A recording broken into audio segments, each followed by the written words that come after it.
Well, hello, all my Biconics wrestling nerds out there. And hi, this is El Jefe himself, Mikey. For right now, I'm going to be bringing my co host in a little bit. But I wanted to welcome all of you guys to our live stream once again. We are getting really with these. This is like the fourth or fifth, but we are here for the first ever NXT Grapple Guru review live stream, where myself and two of my favorite co-hosts right now are going to be reviewing NXT's Vengeance Day from Sunday, February 4th, 2024. A little bit of housekeeping before I bring in my host for tonight. If you like what we do here, make sure to hit that bell notification and subscribe to our YouTube channel at the Biconics Wrestling Podcast. If you want to get notifications on when these videos go live, as well as some fun behind the scenes stuff, you can follow us all over the social medias at BC WrestlePod. And if you can't commit to watching our beautiful mugs on the YouTube stream and all other video platforms, you can carry us with you, because we are now in audio format for all of our reviews, not just the podcast episodes anymore. It is a good time to be had. But before we get into everything proper, I am going to bring in my co-host one by one, so that way everyone can, introduce himself, give some general thoughts about Vengeance Day, and then we'll get into the nitty-gritty. So first and foremost, you know him, you love him. He is my ride or die, the one and only Papa Oso himself, Will. Hi, friend. Hello. There we go. Technology is great. Yeah. No, I was hitting buttons. You were hitting buttons. Yeah, it just didn't work. Hey, but you know what? It's going to be a beautiful thing. And wow, I can't believe it. We finally made it to our first NXT live stream pay-per-view review. I know, right? And instead of my normal headband that I wear, I'm actually wearing a full-on do-rag tonight. It's got flames on it. Nice. You're channeling your inner OTM. Yes, I am indeed. Oh my goodness. So me and Will normally cover NXT. We are the NXT team, but breaking news, we have signed someone to the NXT team this time around after some contract negotiations and some back and forth with how contracts are going to work out. We here at Los Chicos Gordos have signed a third member to our review team. He is kind of new to the NXT audience for those who watch our reviews, but he is not new to the Biconics universe. You can find him all over the Ring of Honor reviews, and you can follow him all over the TNA reviews with us as well. Officially joining the NXT team, give it up for Andrew. Hopefully Cameron will want to work with him today. There we go. What's going on? Yeah, I didn't want to hit extra buttons and mess stuff up. So. Oh my goodness. Well, Andrew, it took us a couple of weeks. We signed some contracts, but officially, welcome to the NXT team, my friend. Thank you. Yeah, you got me hooked, and I had to come in for the fix. So I enjoyed it. It was fun. I think this was my first NXT premium live event, I think, since like the black and gold era. So it was fun to get back into it, especially having watched the last couple of weeks to lead into Vengeance Day. So I was excited to see what they were going to do. Oh, absolutely. And I am so happy that you're here. We've got a lot to cover, because even though it was only 6 matches, we have lots of thoughts and feelings about what we ended up watching. Some good and some questions I have. So let's just jump straight into it. So Vengeance Day 2024 came to us all the way live from Clarksville, Tennessee. I love that they take the PLEs to different cities around the country to do these things. It's a lot of fun. And Vengeance Day opens up with our first match, the finals of the Dusty Cup Tag Team Classic. This is the first match that we're going to talk about Trick, because he pulled double duty tonight. What did we think of the Dusty Cup finals opening up Vengeance Day? I loved it. I was here for the Wolf Dogs like wholeheartedly. And I cannot believe I'm saying that out loud, because literally a month ago, I was like, I hate these guys so much as individuals, but now as a team, I am ride or die. I freaking love them. And I love like Trick. I love Trick Williams, but I was like, yeah, I want you to destroy them. And they did. And I loved it. And I was like a happy little fangirl. Totally. At the end of this match, I think I even messaged you, Mikey, when I was watching it about when they won. I was literally like yelling. Again, I was at work when I was watching it too. So my students heard me yelling in my office. And I really enjoyed the match. I wasn't sure how it was gonna go because I didn't know if it was going to be like a legit match or it was just going to be sort of a, we're going to do this match, but really like Trick and Carmelo are going to win. Like the Wolf Dogs wouldn't actually have a chance. It wasn't that at all. I was like, oh, okay, this is like a legit match. And I was like, and then I got happy and then it happened. And I love how Baron and Braun work together. I just love it. I mean, yeah, they're two they work perfectly together. I mean, because they, and I like it because they know where they stand with each other.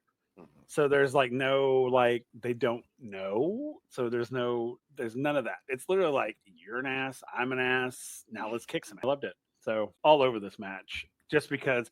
And Mike, because you and I have been here since the two of them, and and you have heard me rail on Baron Corbin and Braun. You have heard me just rail on them. And then when that episode happened where they teamed up, I was like, and then I fell in freaking love with them. And I now I want to see them get the belts. I really want to see them get the belts. So yeah, I love this match. Totally loved it. If you couldn't tell. I'm going to save my comments for last, but Andrew, as the resident Biconics tag team expert, this was this is a tournament for tag teams. So how did we feel about these two teams going at it? I always feel kind of different about the Dusty Classic because I feel like the Dusty Classic often has kind of put together tag teams specifically for the Dusty Classic. So I'm not as picky when it comes to that. And what I saw from this tournament, there were some really great tag teams in there,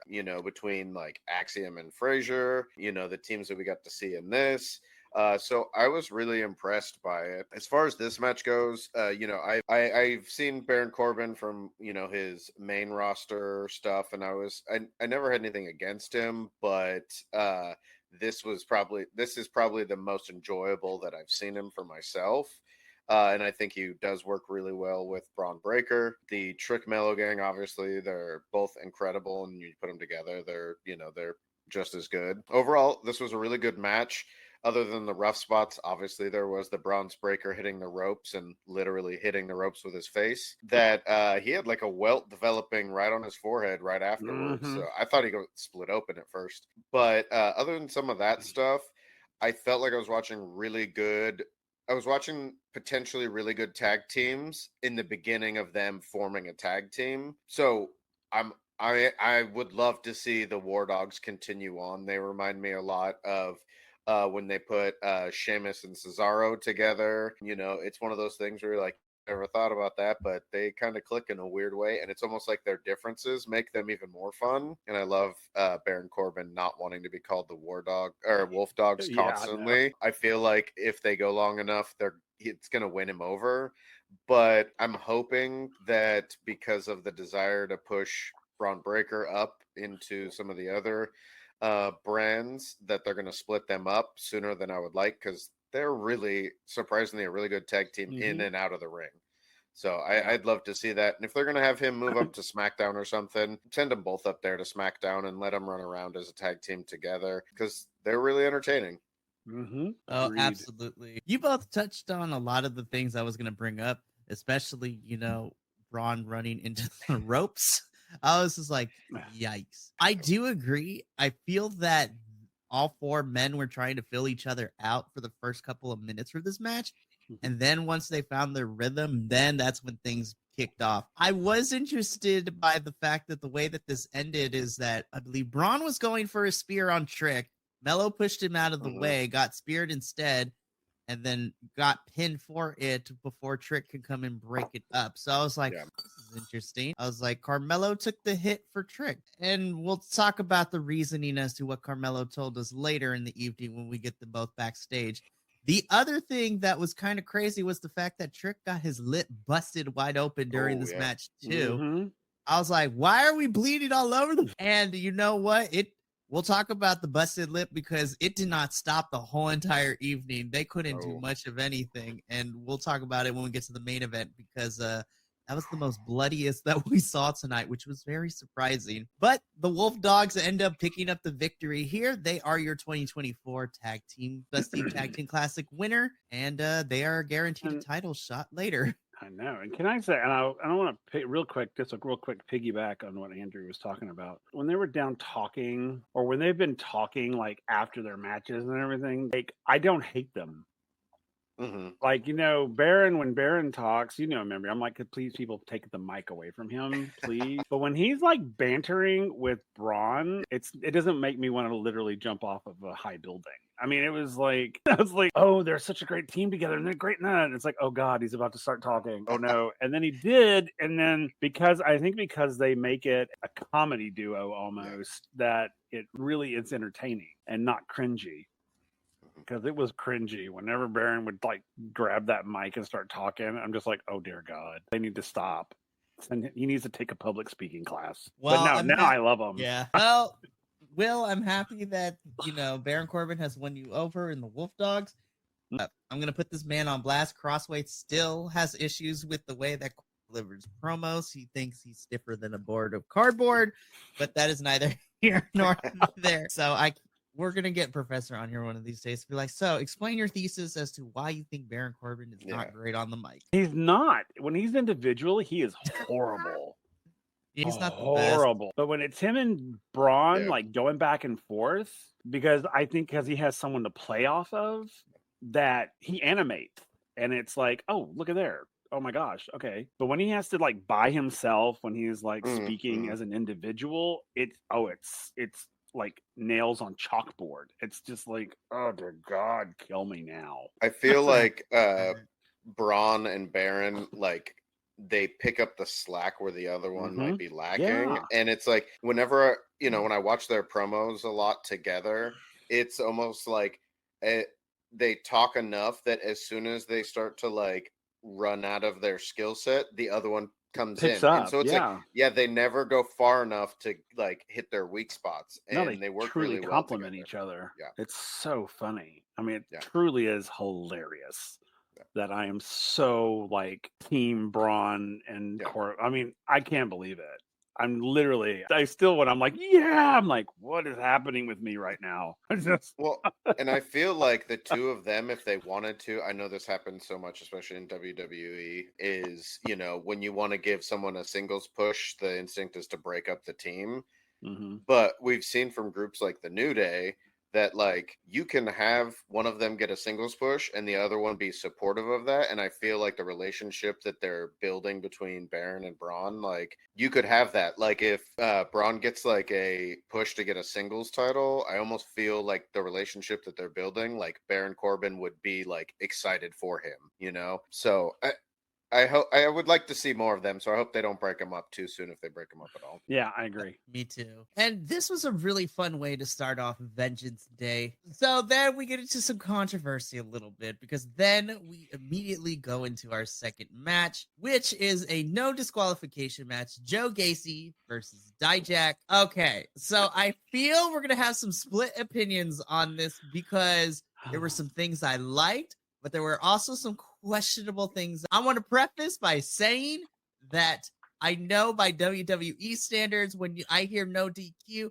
I'm not expecting what I normally get. No one's going to be bleeding. There's not going to be crazy spots, which is weird because of the fact that, we had Becky Lynch and Tiffany Stratton bleed all over the place during their match at No Mercy. But I guess that's because it was Extreme Rules. It was fine, whatever. So we literally got this story, and this match was made literally the go-home show before Vengeance Day. I mean, Gacy and Dijak were kind of fighting with each other. Nobody knows what's going on with Joe Gacy.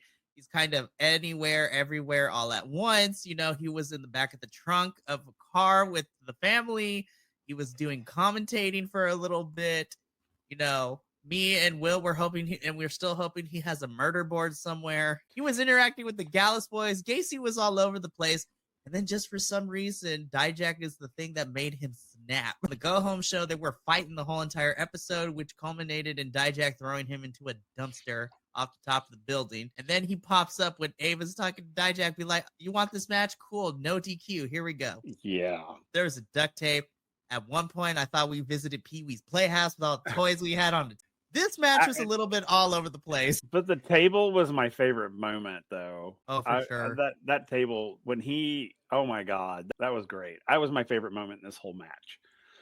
Yeah, he didn't. He was. I mean, he was a little short on that table. But I got concerned when he put the duct tape on it, because it went across his eyebrows, and I was like, and then he just like ripped it off. I was like, oh my God, instant nair. I do have to say that it's funny because I had the same thoughts, and I think it says something for your hardcore match when people's first or biggest concern coming out of it is, oh, he's gonna rip his eyebrows off. I mean, I think, Yeah, I mean, if this was a hardcore match, I would have been like, absolutely. It's like, please, I want Dijak to be eyebrow, just for a few weeks, just so we can look at that and be like, But I don't know. This match was weird to me. I love whatever Joe Gacy's doing right now. I don't know what the hell it is, and I don't really care. I love it. I mean, and we get more of him later, and it's like, and it's so wonderful. He's just delightfully crazy right now, and I love that he is picking random fights with random people, because like before this it was Joe Coffey that he picked that random ass fight with. It's like for no reason, and then all of a sudden Dijak is his target, and I'm just like, what are you doing? And I think you're right. I think he has a board somewhere, and he's like running through all of these folks. He's on his way somewhere, and I don't know where he's going, but I'm on a journey with him, and I'm gonna go because I freaking love this Joe Gacy. And when like at the end of this match, when he's unconscious and he's smiling, it's like, you are crazy, my man, and I love it. I love it so much. Look forward to Joe Gacy popping up places. Yeah, this match, really what this match did for me was sell me on Joe Gacy. I haven't seen a lot of him, obviously, other than some of the stuff that led up to this. I was really surprised. He did really well with the hardcore aspects that they did have, but he was also a really good in-ring wrestler. Like, he really impressed me all the way across the board, and his character work is phenomenal. I came out of this a bigger fan of his. I have talked with you all a bit about this before. I am not a Dijak fan. I've just not found him very interesting. So for me, this match was really a showcase for Joe Gacy. I didn't like some of the storytelling psychology. Like, Dijak went through the table, and then as soon as he came back in the ring, he chokeslammed Joe Gacy, and it was like all of a sudden he was like strong again. And it felt like we didn't have time for certain things to sink in because we just had to get to the next big thing. And I don't like that, especially as we go longer into a match, in a hardcore match. But overall, I thought it was a good hardcore match for the rating level that we're going to get from WWE. It's basically, I think in other places we're used to like rated R level hardcore matches, extreme matches, and this felt like a PG hardcore match. Yeah. But I liked the little, instead of thumbtacks or glass or whatever, putting the die-cast cars out on the table and trying to spice it up in ways that you can. So overall, I thought it was a good match. I was more impressed with this match than I thought I would be, especially with my expectations from Dijak. But yeah, I am very much looking forward to seeing Joe Gacy pop up week in and week out, and I honestly, for the most part, don't care who he's going after, because it's just, he's chaos. He's a bit of the Joker in there in the ring, and I'm here for it. Yep. And you mentioned the thing about Dijak, how he recovered so quickly. Did you kind of see that? Thinking back, you kind of see that in all of his matches, even like the ones with like Eddie would like wallop him, and he would be like, "Oh, I'm down," and then bam, he's like back to full strength, and I'm like, okay. But all right, we'll keep going. So I'm not a big fan of Dijak either. I mean, that's no secret. I mean, but I will say that I do enjoy Dijak when he's in more of a comedic role. than like the bad guy role, so to Yeah. speak. Like this whole thing with him and Joe Gacy, like when Joe Gacy went into his office and was like tormenting him and everything. I thought that whole scene was hilarious.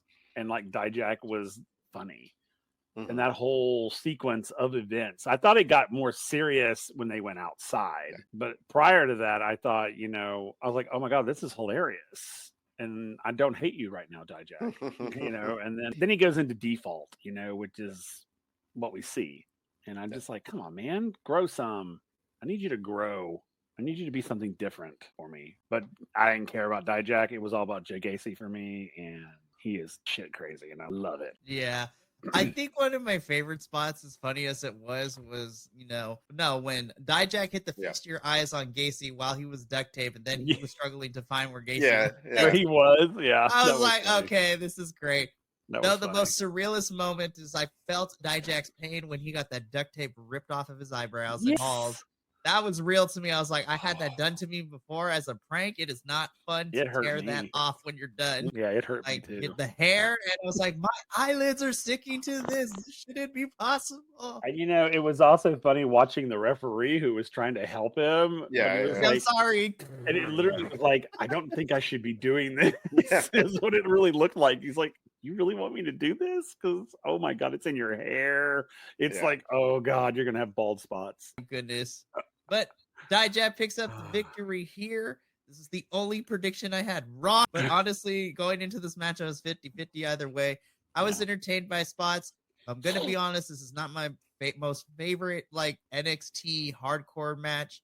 I still put Tiffany and Becky Lynch up there, and then my second place would have to go to Blair and Roxanne from Great American. That Weapons Wild match was insane. I went back and watched that one. That was crazy. That trash can spot where Roxanne was beating the tar out of Blair with the kendo stick with her inside of the trash can. Yeah. So we can't get an NXT PLE because we do get some backstage shenanigans. So this is the first part where we see the Chase U girls selling their C calendar, which, by the way, I come to find out it is sold out on NXTshop.com. I'm like, oh, man. But then I looked at the picture. I was like, okay, these are tasteful. Like, I'm here for this. I found this segment hilarious.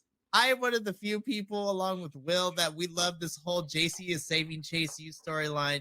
It is so camp. I know the campiness isn't everyone's cup of tea when it comes to wrestling, but I love the campiness. It is so over the top ridiculous, but I don't care.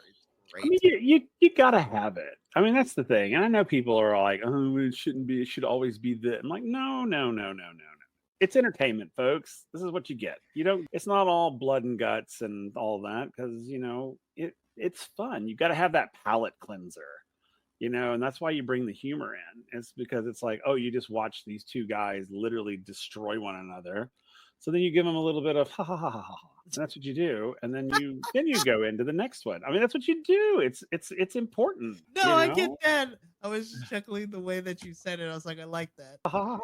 Yes, yes, exactly correct. I mean, that's what it is. I mean, I love the corny, cheesy segments. I love it because I'm a low humor kind of guy anyway. But I like go for the cheap gag. I don't care.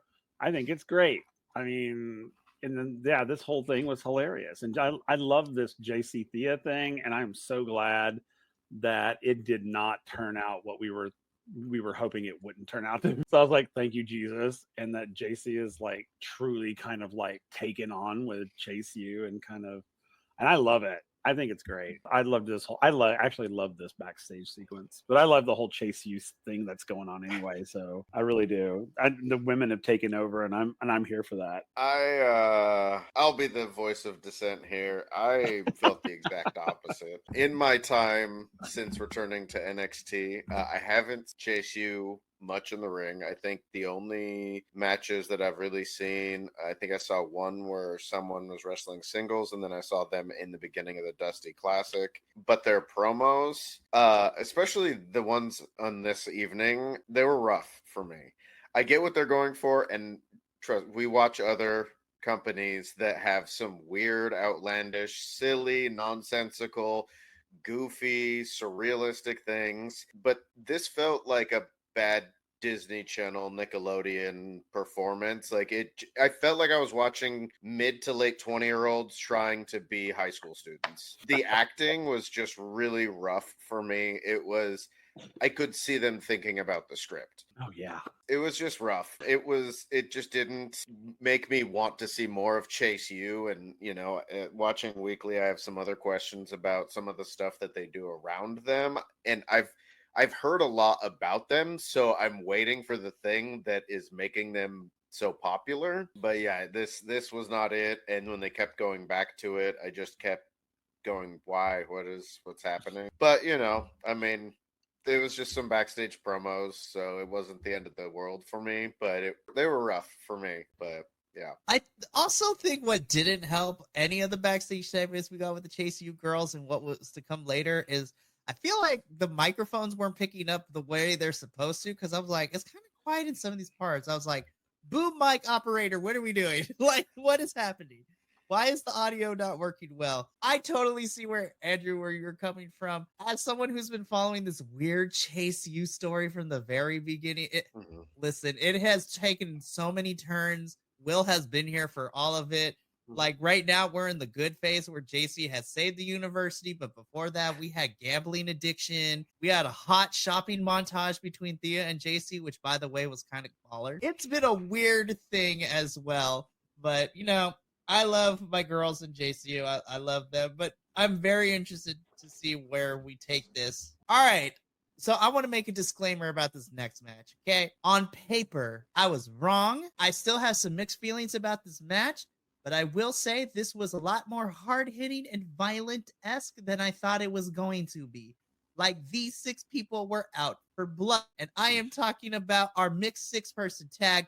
You have the family, which is Tony, Stacks, and Adriana Rizzo, taking on OTM Out the Mud, which is Lucian Pierce, Bronco Nima, and Miss Jada Parker herself, who has been one of my new favorites right here. I love Jada Parker's attitude, and she reminds me of heel Bianca Belair when she was in NXT. I know that's not a fair comparison, and Jada has her own stuff, but this is what I want to see, the no-nonsense heel female wrestler, because we're missing that currently on the NXT women's roster right now. These 6 were out for blood. Like, Lord have mercy. There were bodies flying all over the place. There were stiff shots being thrown into it.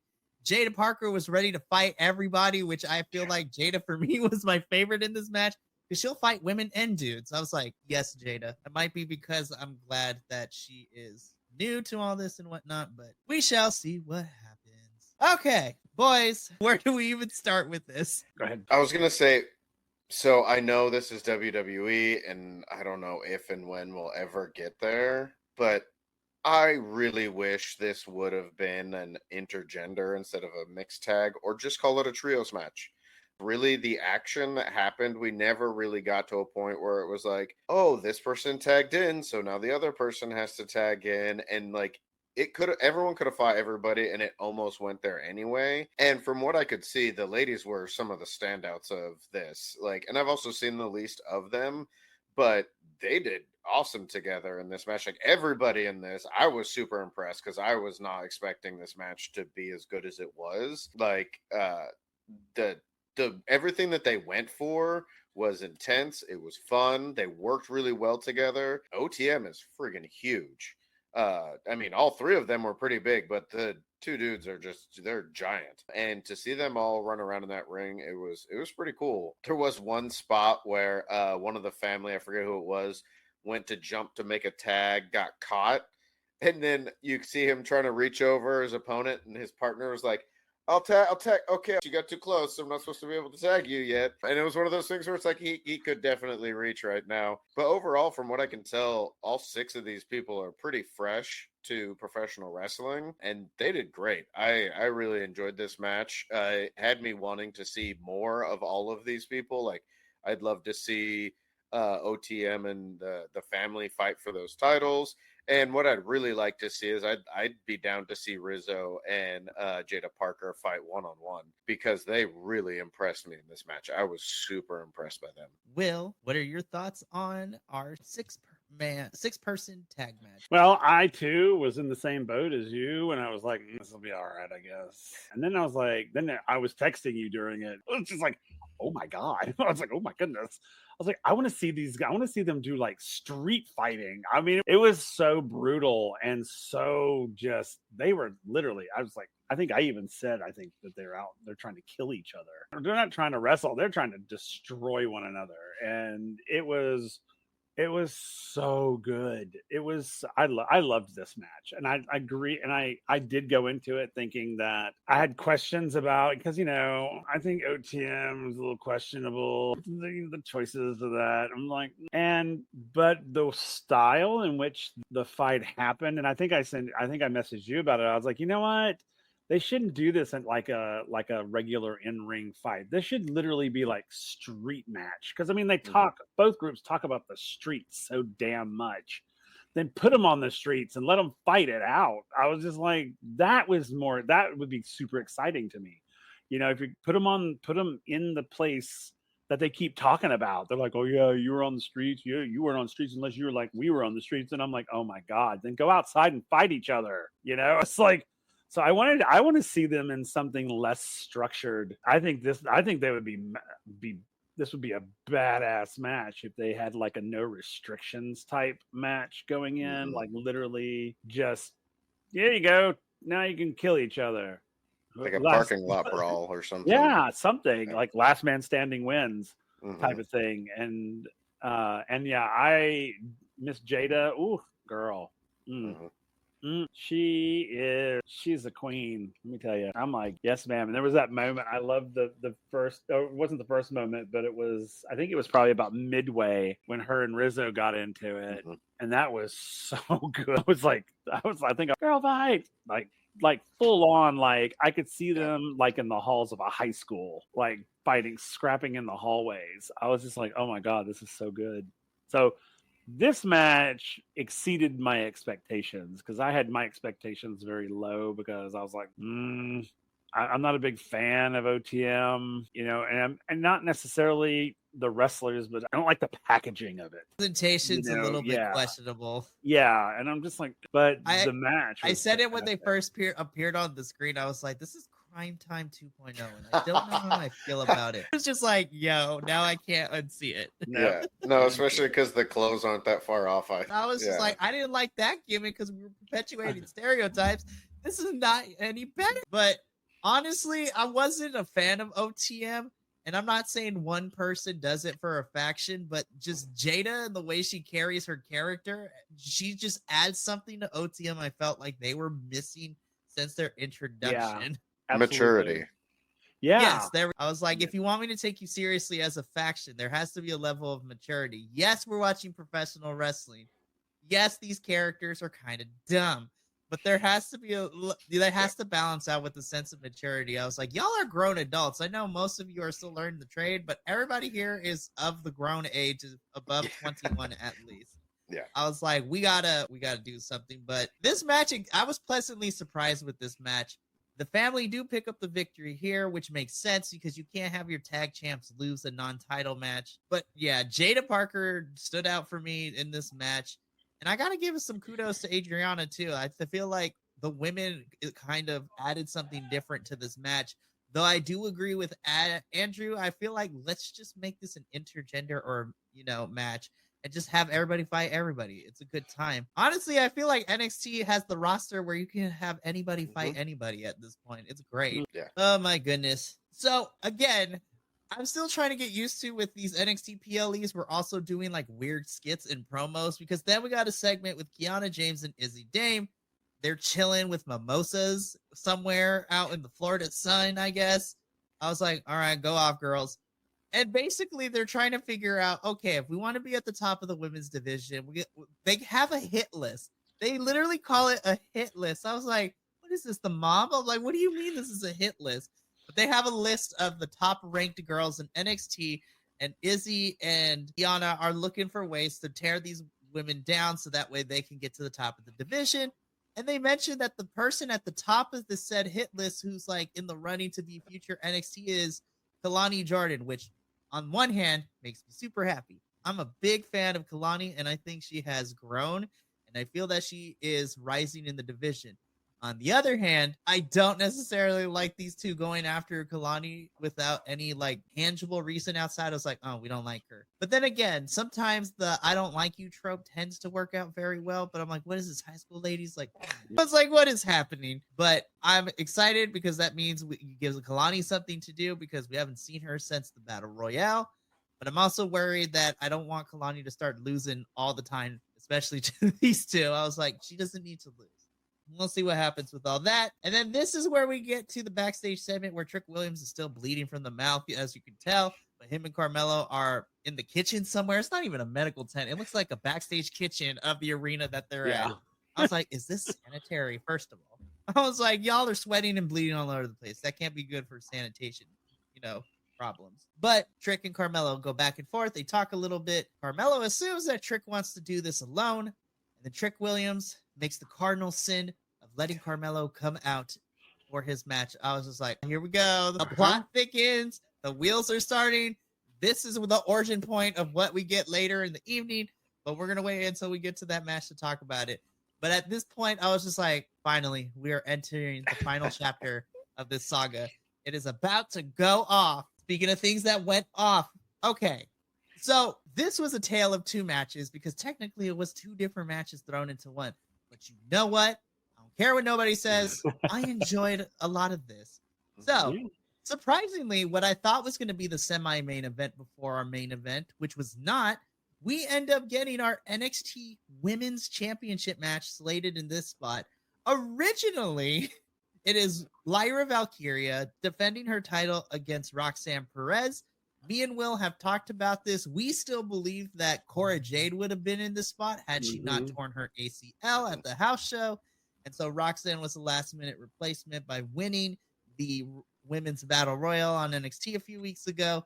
So neither here nor there. Roxanne's a good choice. She is like one of the most experienced women on the NXT roster right now, outside of Lyra and Blair and a couple other girls who've already wrestled on the independents for a while too. I wasn't digging this match the way that I thought I was going to. I felt like the first couple of minutes they were still trying to fill each other out, which is really weird because both women are very experienced in the ring. But then I thought about it. I was like, they really haven't faced each other like this. So they're still trying to work out the kinks. And then from there, it was just go, go, go. So before we get into the second half of the match with the surprise entrance and what happens to this match next, boys, what are your initial thoughts on the first half of this match where it was just and Roxanne fighting each other? I 100% agree. The North American title match should have gone here, both for scale of title and for quality of match. Not that the North American title match wasn't good, but this match, especially as it progressed and kind of developed into what it became, was a close runner-up for my match of the night. And I enjoyed even before it got crazier. I think the two of these, they're two solid performers that are likely going to be, they're going to be up there with the top WWE women that they have in the years to come. Yeah. Cool. Totally Will, agree. you had... Totally agree. Totally agree. Now, I think that this match was in the match itself. The first half of the match itself was fantastic. I mean, I agree. These two women are superstars. I really do. Perez is fantastic. I love her as a wrestler. I think she's ambitious and she's talented. She's got a about her that is just, I think people just like, and then of course Lyra is Lyra. I mean, I freaking just love her. Formidable women. And I think that, I was very excited for this match because I think we've talked about it before, Mike, and we wanted to see these two fight, and we've been waiting for it. It's sort of like, all right, let's wait, and then yay! So I thoroughly enjoyed the first half of this match. Really good. Was, and I was really surprised that Roxanne hit a finisher like really early in this match. I'm like, oh my goodness, what's about to happen? Then Lyra goes into the corner. Roxanne is trying to get her. And then we hear Lola Vice's music hit. And I'm just like, oh, snap. Here we go. Oh, God. Here we go. Okay. Lola Vice, if you see this, I know you can actually hurt people because you do have some mixed MMA background a tiny bit. And I love you. So I want to preface by saying this. I'm going to admit, I was like rolling my eyes. I'm like, oh no, here we go. I was like, Lola, I love you, but you're still green compared to Lyra and Roxanne. I'm like, these girls have years of experience under the belt. What is going to happen? I look at the weirdest things. I thought it was kind of funny, like in the best way possible, when she was dragging the ref down the ring with her. I was like, what happened? Yeah, the storytelling of all of that, the cash in, everything that, like, yeah, it would have just been great in a higher spot on the card. I will say I love the uniqueness of the cash in and how it happened and the advantage that she tried to get. But in the logic of what we all know for a cash in option, a briefcase or whatever form it comes in, why would you just not wait until one of them beats the other one and then just cash it in there and try to take the most advantage that you could? That being said, I'm happy that it didn't go that way, because we got to see all three of them face each other. And I feel like this match was, for Lola Vice, for me, what it was when the first time I saw Oba Femi wrestle, and not having seen much and instantly becoming a fan, because without knowing much about all three of these performers and the history that's kind of led up to this and just trying to catch up with stuff, I liked how the finish played into the Paxley story and how that continued that. I like how it played into Perez not losing the title and struggling to get back to it. It's that, the champ that never lost it and is trying to get it back. And I was super impressed with Lola Vice's skills. She throws really good strikes, both professional wrestling strikes, but she has a really good MMA to pro wrestling style. She fought for Bellator, and she's 5-1 as a pro, and so she clearly knows how to do those things, but it translates well to her professional wrestling style. And sometimes we see people who have those skills that get kind of awkward because they're like, I don't want to actually knock out my opponent, and so I have to think about how to throw a good looking punch or kick that's not an actual thing that's going to hurt them or incapacitate them. And then, they have to figure out how to change their styles for performance. And I feel like she did a really good job on that. So all three of these are great. Like, I want to see more of them. And this is just showing me the strength and quality of the women's division in NXT between these three, the two ladies from the 6-person tag match, like, the Royal Rumble or the Battle Royal that they had a few weeks ago. Like, it's a really good division. And I shouldn't say three, all four of them. I think the ones that were involved in this match, everything I've seen from them so far from the weeks leading up to this match, the character work, the performance in and out of the ring, phenomenal. I really enjoyed it. Yeah, absolutely. I was like, why did she throw that away? And then I got caught up and I didn't get to send the message, but I was literally like, why did she throw that away right here? No, because I know she's still young and she's still green and all that, blah, blah. This was a rookie mistake. I'm sorry. I don't know. No, not yet. It's like, no, hold it, not yet. Let Lyra and Roxanne tire each other out. Let somebody beat somebody, and then you run your butt in there with it and go, all right, I'm ready to do it. And then that's when you do it. Yeah, I agree. I loved it though, and I loved watching all three of them go at it. Yeah. And I thought it was great. Yeah, Lola was like whooping some ass in there. I was like, you go, girl. You go. Because I thought she was going to come in there and get her head knocked off, and then they were going to go back to just, and Roxanne. And I was like, but no, she held her own. And I was kind of impressed. I was like, she's not going to win, but I was impressed by it. A little tot that came in later. Yes. So, Andrew, we here at, the NXT review team, we gave Tatum Paxley a nickname. So Tatum Tot Paxley. So let's just talk about this ending, because this was also wild to watch. So Roxanne hits Lyra with the Pop Rocks. I'm like, oh snap, here we go. And then Tatum Tot comes into the ring. She tries to bulldoze Lola. Lola gets out of the way, and then she ends up bulldozing Roxanne out of the ring, which then Lola tries to go. Listen, Lola's kicks look devastating as all get go. Like, they look violent, and if you get hit by one, it's over. So as Lola goes for a kick, Lyra answers with one of her own, and then she hits the Night Kiss or the Nightshade, one of the two. I prefer Nightshade. I think they called it the Night Kiss. I don't like that name. I think Nightshade works better. But she hits that on Lola to get the win and retain the NXT Women's Championship. I'm happy to see Lyra hold on to this a little bit longer. I would like to see her fight more of the women before losing the title. I have one opponent in mind when she comes back from injury. I think would be the nice ultimate test to see how much Lyra can be. If anyone is familiar with her work in Japan, she is currently out on injury, but I want a Lyra Valkyria versus Mako match like as soon as Mako is cleared to get back into the ring, because that match is gonna slap. I also wouldn't mind if Asuka wants to come back to NXT for a stint and fight Lyra. Listen, when main roster invaded NXT a couple months ago, Will wasn't too happy about it, but you know, he became a big fan of Asuka from her presentation and her wrestling. So good. I just have an issue with it. That's just, I have the general issue with it. I don't have an issue with the wrestlers themselves. Just main roster coming to NXT and coming down and like that is taking over, and that's so annoying.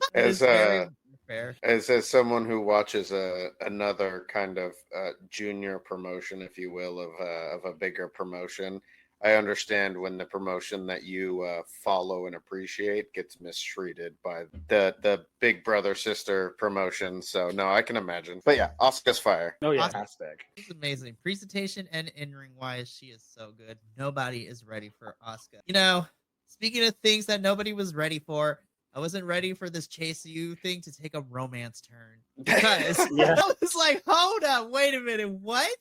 So we go backstage and we see JC and Thea still selling the calendars like hotcakes.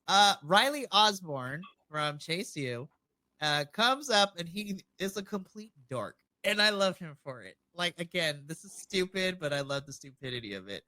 So, right, you know, we had no inclination that he liked Thea like that, but now apparently that we do. So he comes up and he's all like shy, asks Thea, he's like, hey, do you have any plans for Valentine's Day? Do you want to be my Valentine? Like a little school girl. Thea's like, yes. She's the excitable chihuahua of NXT. We love Thea Hale here. So essentially, this turns into that Thea has liked Riley, has reciprocated the feelings. I feel like I'm watching a romance novel, you know, play out. I was just like, I don't know what's happening anymore. I was like, this is kind of left field, but weirdly enough, I'm entertained.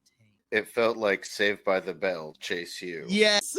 Yeah. I was just like, I don't know what's happening here. So then we get this little weird promo. So then the screen cuts to black and we get like this weird, like creepy font.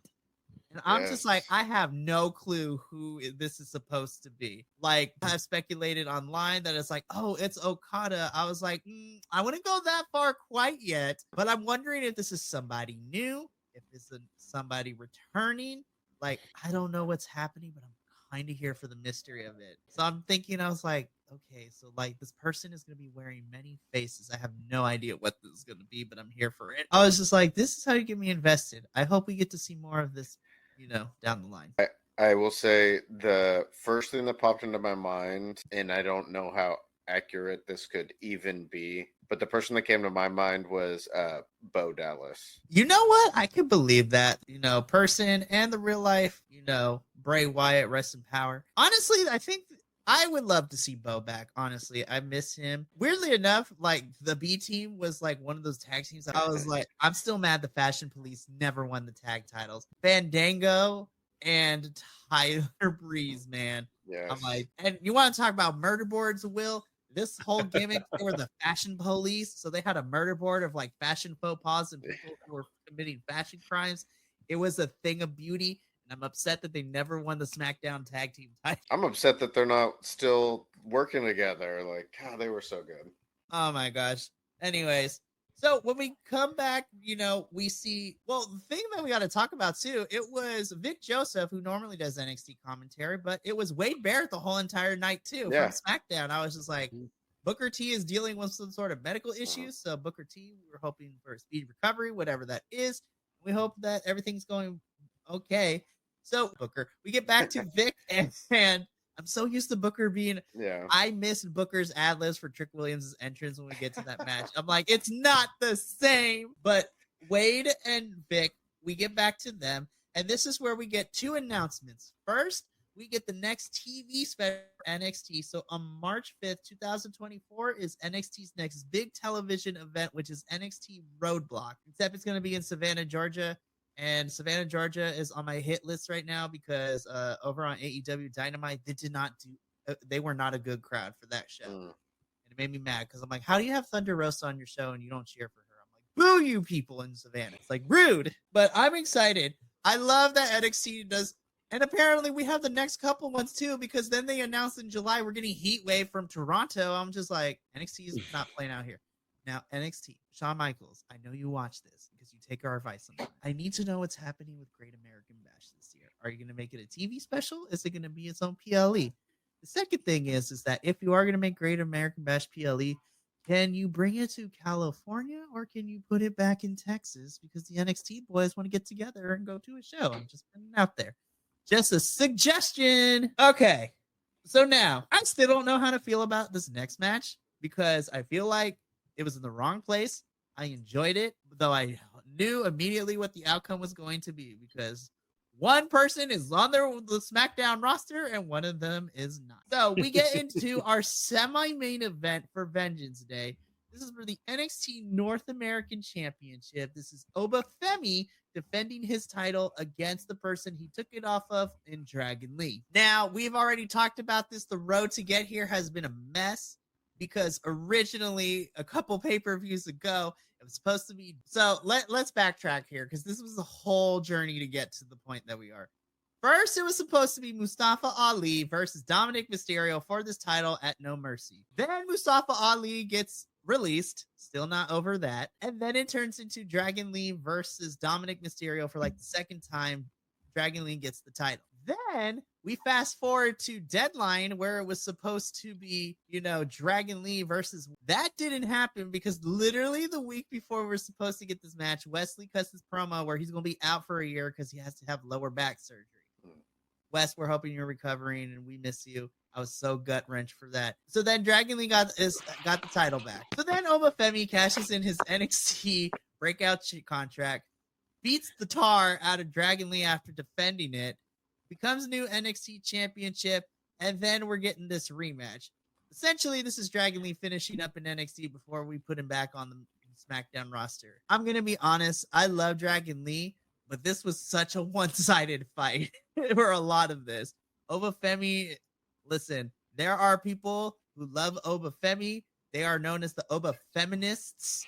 I am not one of those Oba Feminists because I still need to see him do more than just the big WWE NXT power build in the 2K22 game that we are watching in front of us. I'm trying to find the exact words of why I didn't like this match. I think I pretty much said it. This was really one-sided for the most part of it, which I get. You're supposed to show off the power player, but Dragon Lee can do so much, and I feel like we only got like 20% of what Dragon Lee is known to do and that we've seen him do. I don't know what it was. Something just clicked. I really enjoyed him. I think he moves really well as a big man. But that being said, this match almost felt redundant. Mm-hmm. Like, it felt like, okay, well, Dragon Lee's got to finish out his contract. We don't have anyone next in line to fight Oba Femi for the title. So let's just have them rematch and do, face each other. And we got some cool spots for the build-up with Femi attacking LWO and then Dragon Lee trying to come out and, save them. I feel like we could have gotten more out of this match. I will say, like, Dragon Lee, like, I think the last name is Gonzalez. Those brothers, Roosh, Dragon Lee, and Dralistico, like, you can tell they're related. Though, I mean, other than the fact that they wear the same boots. But the style that they bring in is very similar, and it's such a high impact, intense style. It's a very unique style of lucha libre, and I think, like you said, Mike, I think we could have seen more out of that, and it would have given Oba Femi a kind of like hurdle to come back from. You set up that table spot and did not use it. I felt like I was so robbed, and then you just threw him into an office chair. Like a padded office chair. Like that, this would have been a good match to use a spot like that in. I get that there was still another match to come and your announcers have to sit somewhere, but plan for it. Your WWE can afford 2 announce tables out there. Just have a Spanish announce table or something that they go through. But Yeah, it needed some bigger spots than what they gave us. And I hope that they build up some good competition for Oba while he has this title, because I feel like he's probably not long for NXT, just because they like to bring up the big boys to the other places. But overall, I mean, I felt like it was a solid matchup of a powerhouse versus a high flyer. You got what you expected. So it wasn't like it was bad. It just was kind of redundant and didn't necessarily have any. It felt like both of them could have done better. They could have given us a better match. It was good, but not great. Yeah. I hate to say this, but I feel that this was more of an NXT weekly television match for the title than it should be a pay-per-view. And I know, we're not backstage, we're not doing all the booking decisions, but I feel that there could have been some other matches, especially when you're touting this as Vengeance Day. When I think of Vengeance Day, I want some of these matches to be, revenge is the option. Forget a win or a loss. We're out here for vengeance. And I feel that some of the stories that we were telling leading into Vengeance Day could have been here. Now, I know they did it on the Go Home show, and we saw what happened in the NXT Women's Championship match, but if things went differently, like, we could have had, I don't know, like a 10-minute match. Lola versus Elektra Lopez could have been a lot of fun here. Trey wants to get his lick back after Lexus jumps him. Shoot, we could have had Eddie Thorpe and some iteration of somebody who's hating on him have the... Listen, I just want Eddie Thorpe more on my television screen. I don't know where he's been since the Underground match, but I want Eddie Thorpe back on my TV screen immediately. I know they were already into the Obafemi Dragon Lee thing, but a match that I would love to see would be Obafemi versus Gacy. And you could have built to that matchup, make that a hardcore match for the North American title with the two of them, and it plays into Gacy being able to use the hardcore rules to kind of counter the size and power of Obafemi. But again, I think it's all just, it could have been better, Yeah.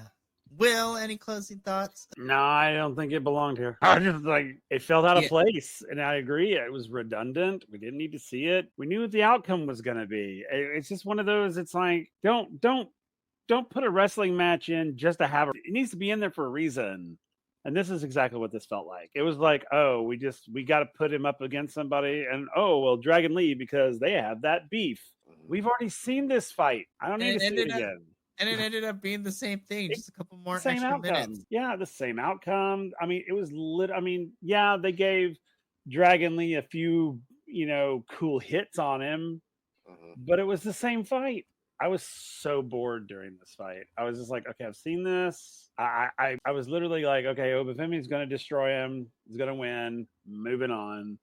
And yeah, you're right. It was just a smidge longer than the original match, and I'm just like, why are we watching? Why are we here again? We didn't need to be here again. You could have put somebody else in this, like a whole other match in here, and it would have made more sense. There are plenty of people. The funny thing is, there's plenty of wrestlers that in NXT that Vengeance Day would have been perfect for. So I just don't think it belonged in the pay-per-view. I just don't.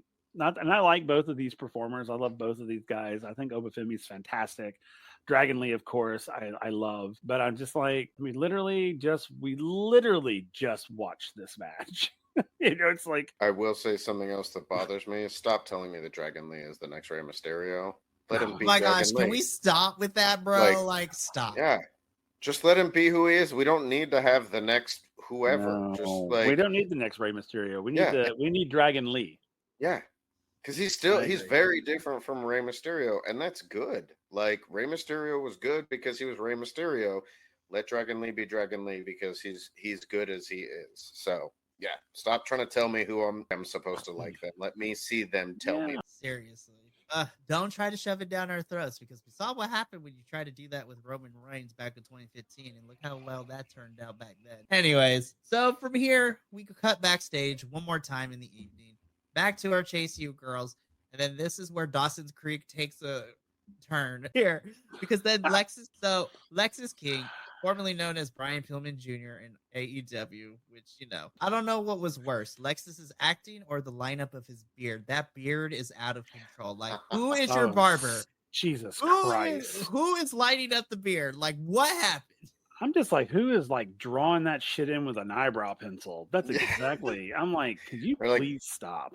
There are Dyeing it to Talitha- get rid of the gray. Like, there are guys who do a better job with the Sharpie marker on their eyebrows than Lexus King is doing with his beard. Like, My come dad, it is so bad and it's stark, you know. Yeah, Listen, I love the dramatics that is Chase U, but even I was caught off guard by how weird this was. So Lexus King is still trying to hit on Thea. Osborne, who has been Thea's like girlfriend for like less than 30 seconds, comes in. I appreciate that he is defending Thea's honor, but Thea's a big girl. She's a grown ass woman, as she says, and she can take care of her own business. I was JC the entire time, and she was watching this interaction. She's like, "Why am I even here? Like, what is happening?" And so Lexus and Riley fight. Then they begin to throw down and pull it apart. It's like the crowd, the fans that were in the background did not help the situation.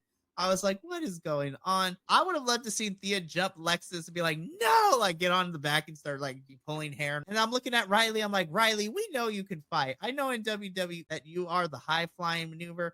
But need I remind you who you're engaged to one of the baddest women on the planet, to Blair Davenport. Like, we know you picked up something from Blair, because Blair kicks all the ass and she will kick you into next week.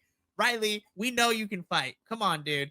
This was a whole weird segment, and I'm like, this is cheesier than the CW and Dawson's Creek. I was like, I don't know what I watched. And at this moment, I was like, okay, I'm here for the camp, but even this is a little much for me. I was like, let's turn it down a little bit. Yeah, even I was that way too. I was like, this was too much. Like, had this been on NXT, weekly television NXT, I would have been cool. But I feel like we do need to not reserve we did okay with the first two backstage segments. I feel like we didn't need this third one, because this was a little much even for, I was like, we're doing a pay-per-view, not a weekly NXT show. I want the PLEs and the weekly shows to be a little bit different from each other. So this was a mess. And then, we get a little backstage interview with Ava Rain. First of all, the internet trolls, I need y'all to stop it, because Ava has left the internet because of y'all's hate, because of her father. She has nothing to do with it. Leave the poor girl alone. Oh my gosh, it's so annoying. I will say I have not yet become a fan of Ava. She's very new on the mic. But my dislike has nothing to do with anything associated with her family or anything like that. I actually really hope for a lot of second, third generation stars, because there's something about seeing the children of the people that I grew up watching get to follow in their parents' footsteps. But on top of those issues, this felt like, I get they were trying to make it like a real interview, but really it was just a commercial for their next 3 that were coming up. And we already just saw 2 graphics about 2 of the 3 of them. We didn't need this in there. So it just, especially because we went from the Dragon Lee Obafemi match to the main event, and we had like 4 promo things in the middle of there that it just felt like it was just dragging through the mud, just so slow going. And this didn't add anything that we didn't already find out, that you didn't just tell us about. Yeah, it was really weird. I feel that we could have cut like the 10 minutes that was everything and just gone straight into the main event. So, funny enough, we get bumpers for the NXT episode that would be happening a few days later of what to expect, which I'm like, I get it. We got to promote the show, but like, this is PLE. Like, everyone needs to calm down. So then we get into our main event, the NXT Championship. It was Ilya Dragunov. Listen, we'll talk about Ilya. It was Ilya Dragunov defending the NXT Championship against somebody who has been waiting since October, essentially, to be facing him. Now, granted, these paths were supposed to cross, but then Trick won the right at deadline by being the men's Iron Survivor winner. And then since December, we've been trying to have this match, but because of reasons, we have not gotten to it. Before I let my co-host say, I'm going to be honest. From beginning to end, before we get to what happens post-match and how I was lied to by the little logo of NXT like they always do, I was like, I was lied to again, and I can't believe I fell for it again. I'm going to say this was probably my match of the night, because, look, we already know Ilya can go. Ilya is that dude. Ilya versus Volta at TakeOver 36, like back in the Black and Gold era, is still one of my favorite matches ever. Now, that was a good match, but the original one they had back in NXT UK, that one was so good. So we know Ilya can go.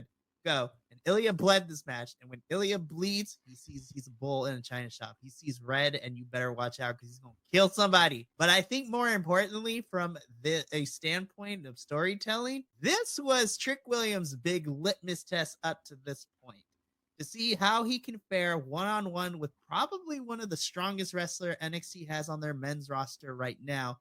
And my goodness, baby Trick Williams held his own, and I was really impressed. I was like, he has grown so much, and I feel so happy to see his journey come to this, because this match ruled so much.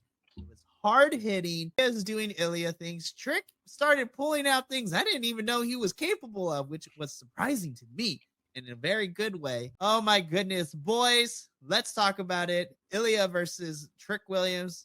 Trick is still bleeding from the mouth and began to bleed even more during this match, as well as Ilya. How do we feel about our main event for Vengeance Day? I smell some dissenting opinions.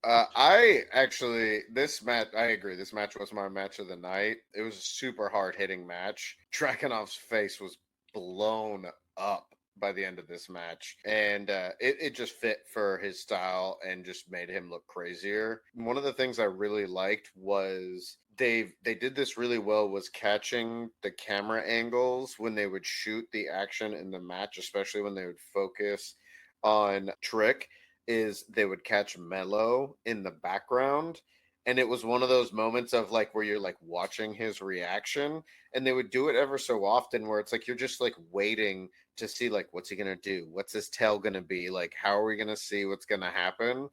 And so it just kind of had this sense of anticipation or foreboding going into it. And yeah, I thought both these guys just, I mean, they went really, really hard, and I enjoyed it a lot. There was one rough spot where Trick hit a Uranagi off the apron onto Ilya, and it was almost like they didn't communicate the jump on it. So they basically just kind of went straight down, and it looked like Ilya hit really hard, and it was rough because he was landing on his back. But other than that, I mean, this match was super action-packed for me. I was really hoping for a different outcome in the who came out with the win, but at the same time, I thought it was a great match. And you know, I'm not sure because I've heard rumors that Trick might be getting a call up, so I don't know if that's happening or not. But yeah, it was. I really enjoyed it. I liked what I saw. Well, This match was badass.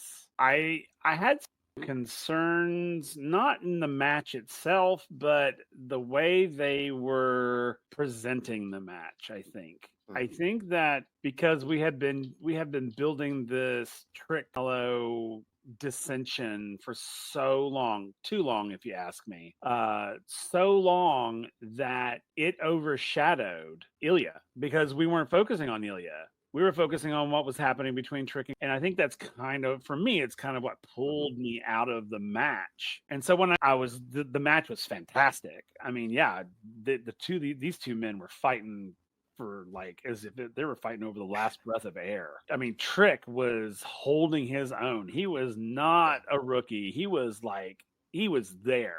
And you know, and I loved it because Dragunov told him, if you're gonna come, you better come. Yeah. And he did. And I was like, well, there you go. Yeah, and Dragunov's face by the end of it was quite funny. But because he was just like, okay, here we go. And so after I went and watched it the second time, the match itself really kind of like blew my socks off. I just thought that initially there was too much focus on Carmelo on the sidelines. And so it literally pulled me out of the match because I was like, oh God, what is he doing? Oh, they got a camera on him. He's doing something. Well, so that was me. But this is my match of the night. After I watched it the second time, this was totally my match. It was intense. It was, I think it went just the length it needed to. It had the cool suspenseful moments, the oh my God moments, like when Trick pinned him and there was no referee to count him out. Yeah. And I was just like, literally, I was like, Trick won that match. It's like he won that match but it was the outcome that I figured was going to happen. I figured Ilya was not going to lose this match, and the reason that is because of Carmelo and Trick's thing. Because I was like, oh, there's going to be some shenanigans, and lo and behold, there were. And Ilya is going to pick up the win because of the shenanigans, and I just thought, God, this was could have been like beyond what we got. I think it could have been like, oh my God, like incredible, but because they were so focused on. And again, I think that went on way too damn long, that building to that betrayal, because they're like, oh no, we'll do it. No, let's don't do it there. Let's do it to the next one. Oh no, let's don't do it that one. Let's do it at Vengeance Day. And it's like, okay, fine. So it went on. And and then the whole Trick, he's been waiting, what was it, since October to actually fight Dragunov, and they just kept postponing it and putting it off. Oh, he's injured, or oh, this happened, or oh, that happened. And I'm just like, I'm losing interest at this point. I'm literally like looking at my watch going, all right, if it doesn't happen in like the next like month, I'm done. It's like I'm done. And I was getting there. Yeah. So, I mean, as it was said, won this match. This was a really good bout. This Trick has showed that he is going to be a big key player going on the future with this company. I wrote in my notes is that I need somebody to tell Ilya that professional wrestling is not real, because the way that he fights and the way that he sells, it makes it. Yeah. He literally is the Mad Dragon, the Mad Tsar himself. I was like, I need somebody to tell Ilya that this is not real. Yeah, exactly. Because he fights like his life is on the line, and he sells for everyone. I was like, Ilya, he must be a method actor. He reminds me a lot in certain ways of a certain wrestler that doesn't get talked about a lot anymore because of their act. A certain crippling wrestler, but just that intensity and that style, his build, it's just. He's got that quality about him, but yeah, it's one of those things where you just see him hit certain moves, and it's the way he gets hit. It's just, you're like, oh, dude, like, you got to do this again in like 3 days, right? Like, careful. But I mean, it made for one hell of a match. Absolutely. I was just like, all right, well, that's a thing that happened. So, Will, you addressed it. You hinted at it a little bit earlier, and let's just talk about it. So, I was lied to by the logo because Ilya picks up the win. He leaves. Trick and Mello are in the ring. Trick is crying, or looks about to start crying because he lost the match, and I felt bad for Trick. I was like, this was a hell of a fight, man. You have nothing to be sad about. You held your own against Ilya. It's just Ilya is literally a different monster. And so the logo appears. So I was like, well, okay, I guess we're going to wait. And then Carmelo positions himself behind Trick Williams. And the turn officially happens. Carmelo chop blocks Trick. Then shout out to the camera person for like making this super believable, as if like Trick was getting like his ankle destroyed by the chair. But Carmelo grabs a chair. He continuously attacks the ankle with the chair. And then he sits on the chair to get in the fans' heat.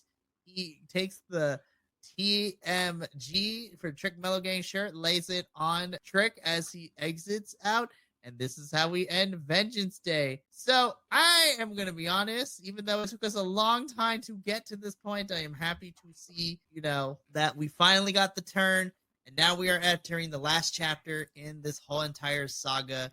I'm going to save my thoughts for another time because we got more development later in the week with this whole storyline that we're going to talk about later. But let's wrap this thing up. So, Vengeance Day, the first NXT PLE of 2024. And boy, howdy, we already have 3 announced, and we know when those 3 are. It's going to be crazy. I'm excited because it's like, give me my calendar. I'm weird. I'm like, give me the date so I can write this in my calendar so then I can figure out, okay, what time, what am I going to be making sure that I don't drive myself nuts when reviewing this. But let's go into our final grading scale. So here at the Mix, we tend to grade on a scale of 10, or letters for some of us. Like, we don't really have a select scale, but we have adopted the empanada scale, or our regular out of 10 grading system, 1 out of 10. 10 empanadas being it was the best show on the planet. Number 1 being that it was absolute garbage. That's only reserved for the pits of hell and NWA sometimes. Listen, if you do certain hard-laced things on your pay-per-view, you deserve to get a couple points knocked off your rating, because whoever thought that was a good idea needs to be fired immediately. But Vengeance Day, I'll go first. I think for the first PLE, if I'm looking at the card as a whole, there was definitely some highlights. Nothing was extremely bad, but nothing and it's not fair to compare, but of course, so far, nothing has gotten close to me having the same feeling that I did when I watched No Mercy from last year. No Mercy is probably my favorite NXT pay-per-view from last year, just because of how it was presented, how we built up to this.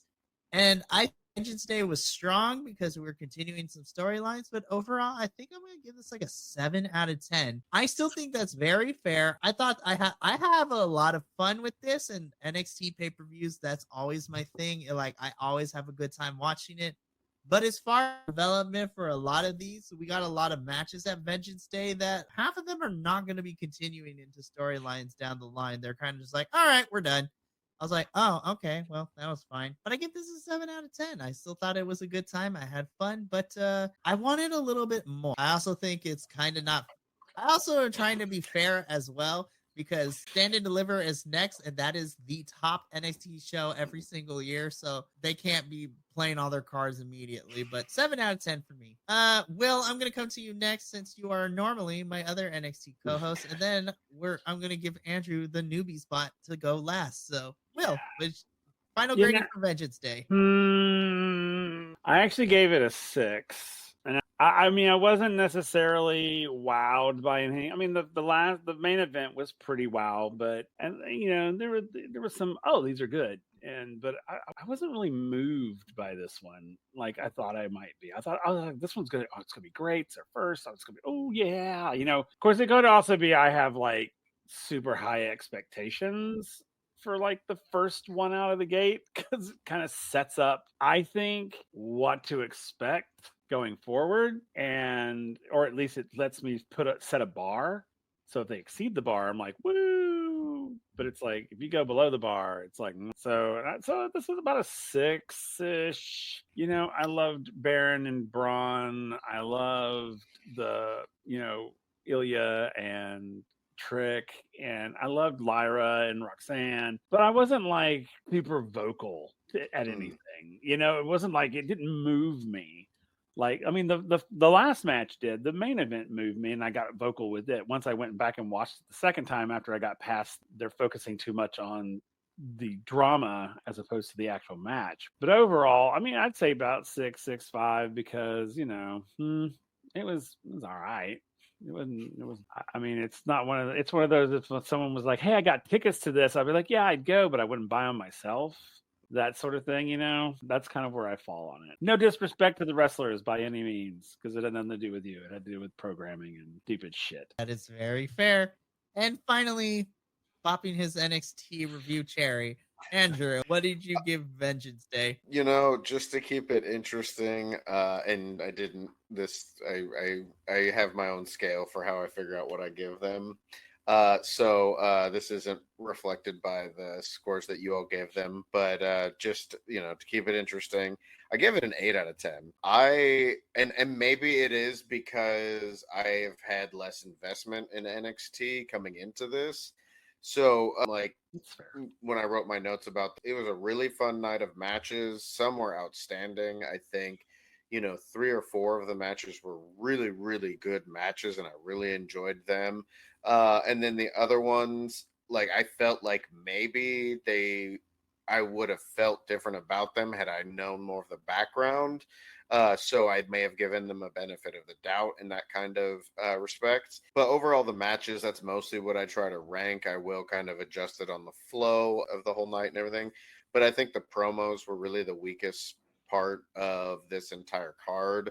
There were a lot that just seemed unnatural or poorly scripted, and it kind of took away from a lot of the action, especially considering there was a lot at the end of the night. It was really good that had we gone from one match to the next, it would have just amped that up. But yeah, I mean, for my first NXT PLE in multiple years, I would give this a solid B. It was an 8 out of 10 for me. I love that. My goodness. That one's going to be intense because that is the big show for NXT every single year. Wait, I thought he was in it. See what you did there. Well, boys, this has been really fun, but we got to get out of here because we got some other crazy stuff happening right now that we're going to be reporting on shortly. So you're going to want to tune in later this week for, what's been going on with all of that. Like, seriously, it is nuts. I don't know what's happening anymore. But from myself, Will, and our newest NXT co-host, Andrew, and the rest of the Biconics boys, remember, take care of yourself, love one another, and as always, stay Biconic, all you got. Thank you so much for tuning in to another Vibe Tribe production. What's gonna happen next time? Well, you're gonna have to tune in to find out. But until then, remember, take care of yourself, love one another, and as always, make sure that you keep the good times rolling. Thank you for being here, and we'll see you next time.